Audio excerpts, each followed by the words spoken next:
అంతులేని విషాదంలో మునిగిన ఆ గ్రామం ఓ అసాధారణ తీర్పునిచ్చింది. మరణించిన అభ్యర్థినే గెలిపించిన చింతల్ టానా ప్రజల తీర్పు ఇప్పుడు దేశవ్యాప్తంగా చర్చనీయాంశంగా మారింది. అభ్యర్థిపై ఉన్న అభిమానమో ఆయన మరణంపై కలిగిన సానుభూతో తెలియదు కానీ ఓటుతో గెలిపించి ఘన నివాళినైతే ఇచ్చారు. అయితే విషాదంలో దక్కిన ఆ విజయం ఇప్పుడు ఎలక్షన్ కమిషన్ కే సవాల్గా మారింది. మరణించిన అభ్యర్థి ఘన విజయం సాధించడంతో పాలుపోని అధికారులు ఫలితాన్ని హోల్డ్లో పెట్టారు. చట్టం ఏం చెబుతోంది? కమిషన్ ఎలాంటి నిర్ణయం తీసుకుంటుంది? తెలంగాణ పంచాయతీ ఎన్నికల్లో చింతల్ టానా ఇచ్చిన తీర్పు చర్చనీయాంశంగా మారింది. రాజన్న సిరిసిల్ల జిల్లా వేములవాడ అర్బన్ మండలం చింతల్ టానా పంచాయతీ ఎన్నికల్లో బీఆర్ఎస్ బలపరిచిన చెర్ల మురళి అనే వ్యక్తి తన నామినేషన్ దాఖలు చేశారు. ప్రచారంలోనూ చురుగ్గా పాల్గొన్నారు. కానీ అతడు ఒకటి అనుకుంటే విధి మరోలా వెక్కిరించింది.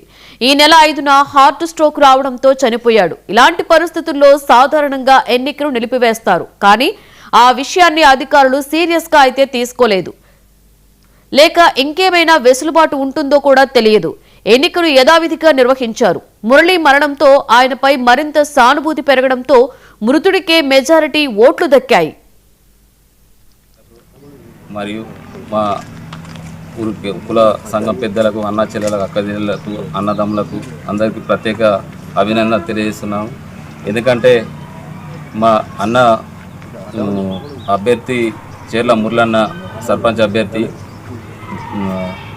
భారీ విజయం సాధించాడు. కానీ మాకు తీరని బాధ ఏంటంటే ఆయన ప్రచారంలో ఒకరోజు భాగంగానే రాత్రి అర్ధరాత్రి గుండెపోటుతో చనిపోవడం.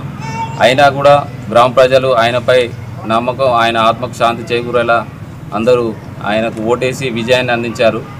మేము గ్రామ ప్రజలకు ఎల్లవేళ రుణపడి ఉంటాము. ఎందుకంటే మా పార్టీ తరఫున ఆయన నిలబెట్టాం, ఆయన ఆశయాలు కూడా మేము నిలబెడతాం. అందరి గ్రామ ప్రజల కోరిక మేరకు ఆ గ్రామ ఊర్లో ఎలాంటి సమస్య ఉన్నా మా పార్టీ తరఫున, మా అభ్యర్థుల వార్డు మెంబర్ అందరి తరఫున, ఉప సర్పంచ్గా నేను ఎల్లవేళ గ్రామానికి కృషి చేస్తామని తెలియదు. మా నాన్నగారు చింతల్ టానా గ్రామ సర్పంచ్ అభ్యర్థిగా పోటీ చేశారు. 2 రోజుల ప్రచారం చాలా హుషారుగా జరిగింది. నాన్నగారు జ్వరంతో ఉన్నా కూడా, కఫ్తో ఉన్నా కూడా 2 రోజులు చాలా హుషారుగా ప్రచారంలో పాల్గొన్నారు. 2వ రోజు అర్ధరాత్రి అకస్మాత్తుగా గుండెపోటుతో చనిపోవడం జరిగింది. అయినప్పటికీ గ్రామ ప్రజలు ఒకవైపు దుఃఖాన్ని మోస్తూ, మరోవైపు నాన్న చేసిన సేవలను గుర్తించుకొని విశ్వాసంతో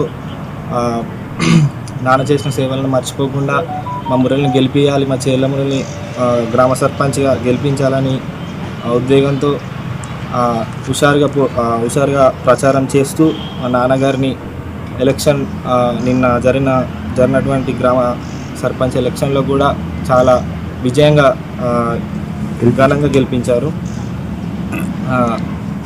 పేరు పేరున వాళ్ళందరికీ, మా నాన్నగారికి సపోర్ట్ చేసిన వాళ్ళందరికీ నాన్నగారు లేరన్న నిజాన్ని.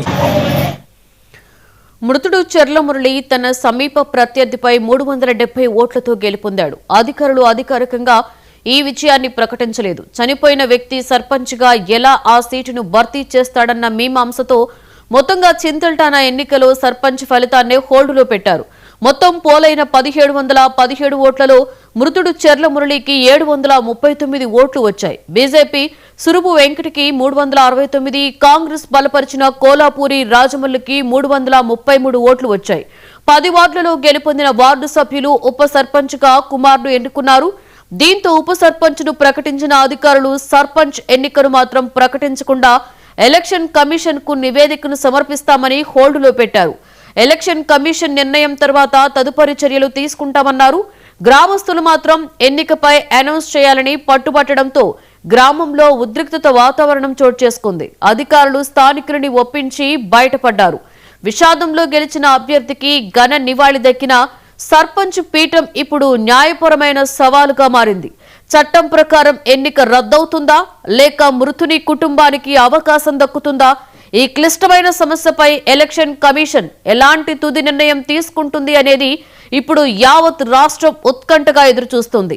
చింతల్ టానాలో సానుభూతికి, ప్రజాస్వామ్య వ్యవస్థకు మధ్య జరిగిన సంఘర్షణలో ప్రజలిచ్చిన ఈ తీర్పు తెలంగాణ పంచాయతీ ఎన్నికల్లో చరిత్రలో చిరస్థాయిగా నిలిచిపోతుంది.